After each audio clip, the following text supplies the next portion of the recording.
Hi, everybody. Carl the Prado, A to Z Business IT. So, today I wanted to talk to you about some of the new AI devices that are coming out, which makes a lot of sense because AI has been the number one darling buzzword that's gone out here. And a lot of companies are getting higher valuations just simply by saying, we have AI in it. So one of the new tools that's coming out is we're starting to see little handhelds like this. This is called Applaud, and it's light. You can wear it around your neck. It has a little magnetic back to it. You can make it into a pin to wear on you. I'm sorry. So if I'm stuttering, I apologize for the porky pig. So you can wear it a couple of different ways. They even have a wristband. You can wear it around your wrist. They're not the only people in town. They're the first ones to market. The device is really good as far as what it says it will do. If you press on it, you'll feel a little haptic vibration and it'll start recording. Now, I'm out of New York. In New York, we have a one party consent state. So technically, if I press it, I don't have to tell you I'm recording you.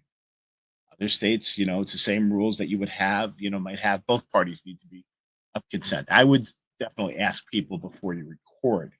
The other thing, so once it's on here, it streams to a little app on your iPhone. It basically syncs in here pretty seamlessly. It does a really good job of that. And then you can translate. And I'm going to show you the Plod app. But then I'm going to explain to you some of the reasons why Plod may not be and what you may be looking for in these devices here. So here is the Plod app, and I've got a recording that I haven't done yet. So I'm going to generate it. So let's just generate it right now. And it's going to summarize. It'll transcribe it couldn't do that. So let's cancel it. Let's do a different one here. Background. So it'll start to create plans for you. It actually will create AI suggestions for you. So that's pretty good, but here's the one thing that does come back. Let's go back to one of these other ones. So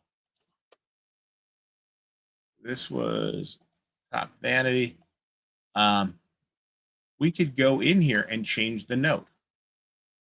So we have a mind map here, but let's look for, I wanted to show you why this could be an issue.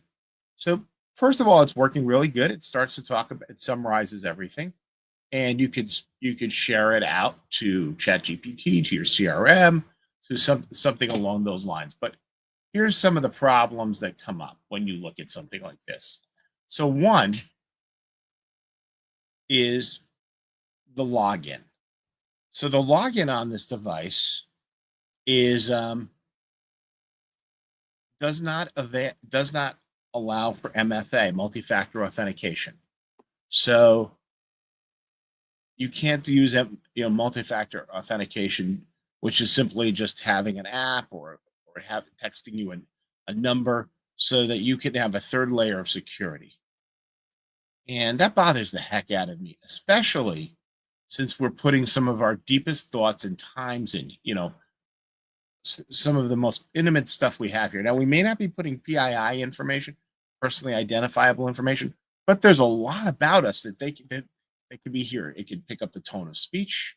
It could pick up like little ticks and stuff like that. Just like I had a pretty, I basically stuttered a little bit in the beginning of this recording. It could grab all of that. Now, the other part that it has here is one of the, let me pull up, get myself back in here, is one of the other little gotchas, the peccadillos, is that this,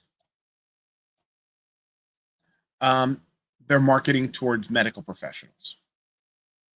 They have an option for therapists and for doctors to take their notes down and record that. HIPAA needs to have MFA. They require it. As a matter of fact, I reached out to the company and I said, you need to have this turned on. They haven't gotten back to me. basically for themselves. I don't personally care. I'm probably going to return this or use it in a different way so that none of that data can be identifiable. Um, so for some people, this is a good use case. If you're an attorney, if you're especially if you're a medical professional, you do not want to use this device until they lock it down.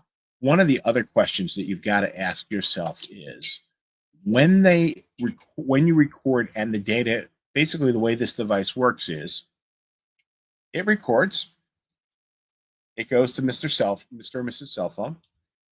It's sent up to a cloud. The cloud sends it off to either Chat GPT or to Claude. You have your choice between the two of them. And then it drops it back down onto the server. Well, there's a lot of all of those different transportations can be intercepted.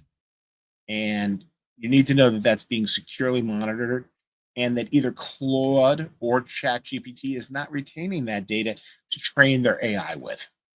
So that's the other part that you want to have there.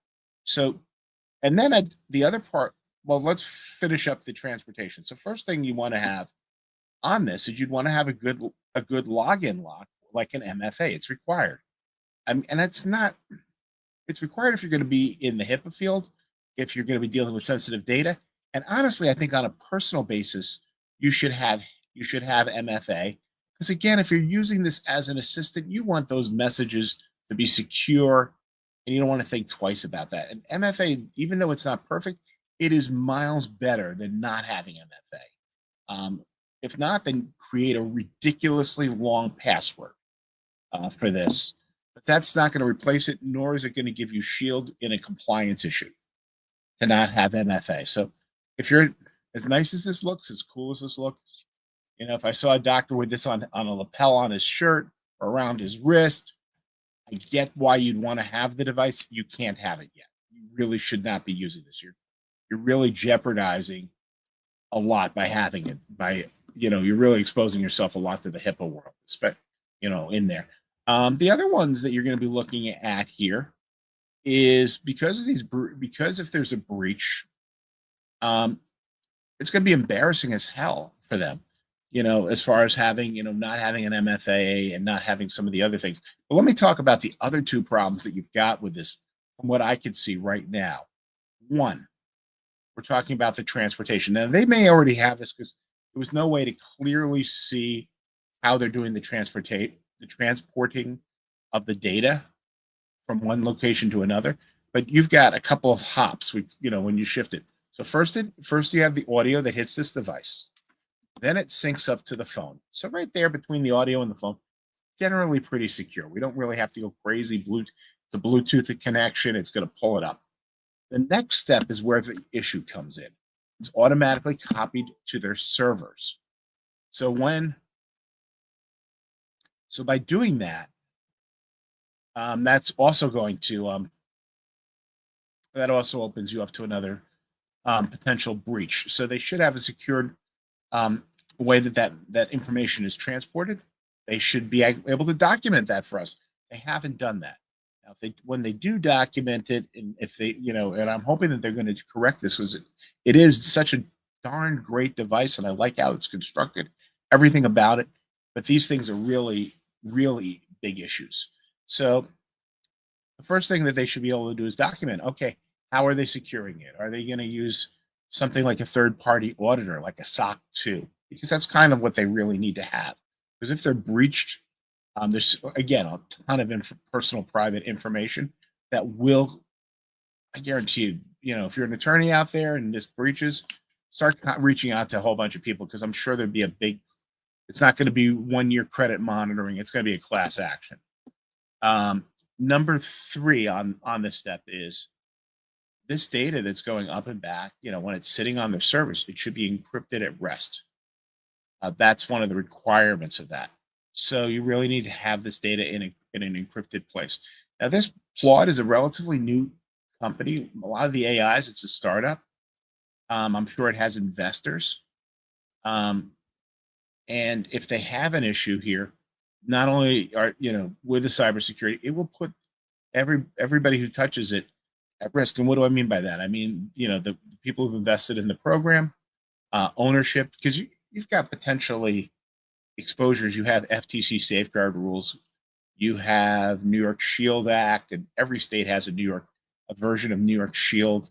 You've got, you know, for New York State, we also have the New York Department of Financial Services. Again, that's duplicated throughout all the state. Like I said, HIPAA, because they are advertising that doctors should use this directly.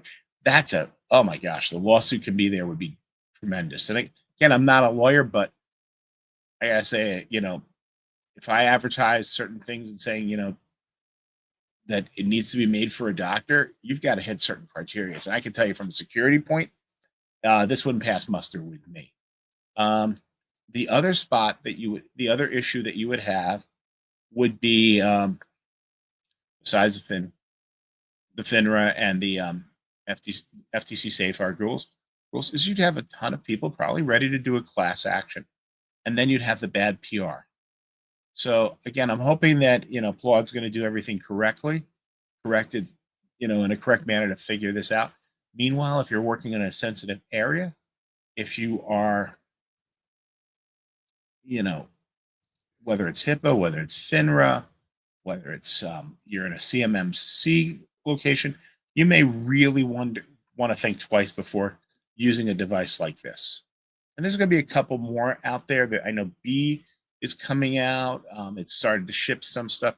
There's at least 3 or 4 more groups that are out there initially, and we're going to see even more because it's this little guy right here is not that hard to duplicate.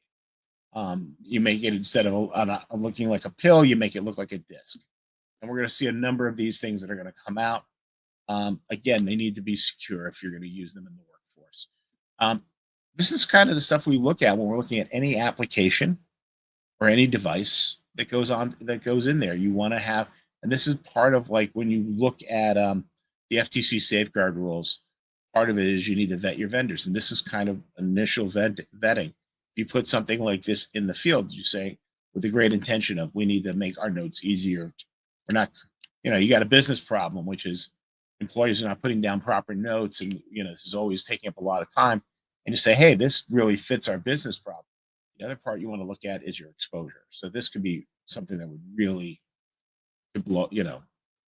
create some unpleasant situations.